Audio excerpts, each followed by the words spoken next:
સુધી વરસાદ રહેશે। હવામાન નિષ્ણાંત અંબાલાલ પટેલે વરસાદને લઈ આગાહી વ્યક્ત કરી। 30 જુલાઈથી 3 ઓગસ્ટ સુધીમાં ભારે વરસાદ પડી શકે। ગુજરાતના કેટલાક ભાગોમાં પૂર આવવાની શક્યતા છે। વડોદરા, ખેડા, પંચમહાલના ભાગોમાં ભારેથી અતિભારે વરસાદની આગાહી કરાઈ છે। સુરત, નવસારીના વિસ્તારોમાં ભારે વરસાદની શક્યતા છે।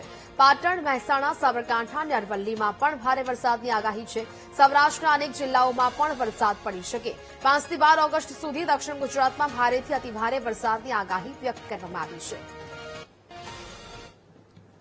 તારીખ 30-31માં તેનું વાહન બંગાળ ઉપસાગરનું ગુજરાત સુધી પહોંચી જવાની શક્યતા હતા।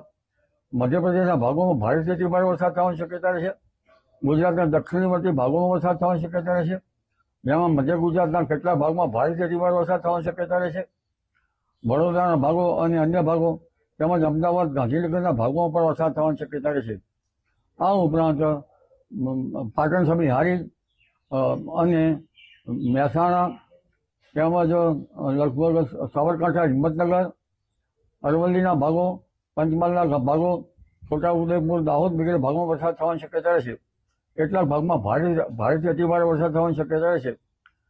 કોઈ ભાગમાં પૂર ક્યાંક હળવું પૂર પણ આવી શકે, એટલે જનધને ખેતરમાં જળ ભરાવથી સાવચેત રહેવું